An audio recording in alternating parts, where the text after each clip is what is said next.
মাসিক ১৫ লক্ষ ইউরো বেতনে রিয়াল মাদ্রিদে খেলছেন ব্রাজিলিয়ান তারকা ভিনিসিয়াস জুনিয়র। রিয়ালের সঙ্গে তার বর্তমান চুক্তির মেয়াদ আছে ২০২৭ সালের জুন পর্যন্ত।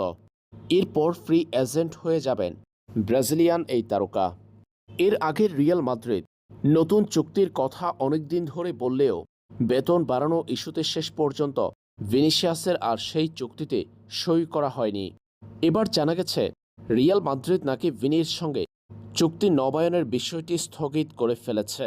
এদিকে রিয়াল চলমান গ্রীষ্মের দলবদলে দলে অন্তর্ভুক্ত করেছে আইভেরিয়ান তারকা ইয়ান ডায়ামান্ডেকে। ১০০ মিলিয়ন ইউরোর বিনিময়ে আরবি লাইপজিগ থেকে ইয়ান ডায়ামান্ডেকে দলে নিয়েছে রিয়াল মাদ্রিদ। এদিকে ভিনিসিয়াস জুনিয়রকে দলে নিতে আগ্রহী আর্সেনাল। সাপ্তাহিক ৪ লক্ষ ইউরো অর্থাৎ মাসে ১৬ লক্ষ ইউরোর বেতনে ভিনিসিয়াসকে দলে নিতে আগ্রহ প্রকাশ করেছে আর্সেনাল।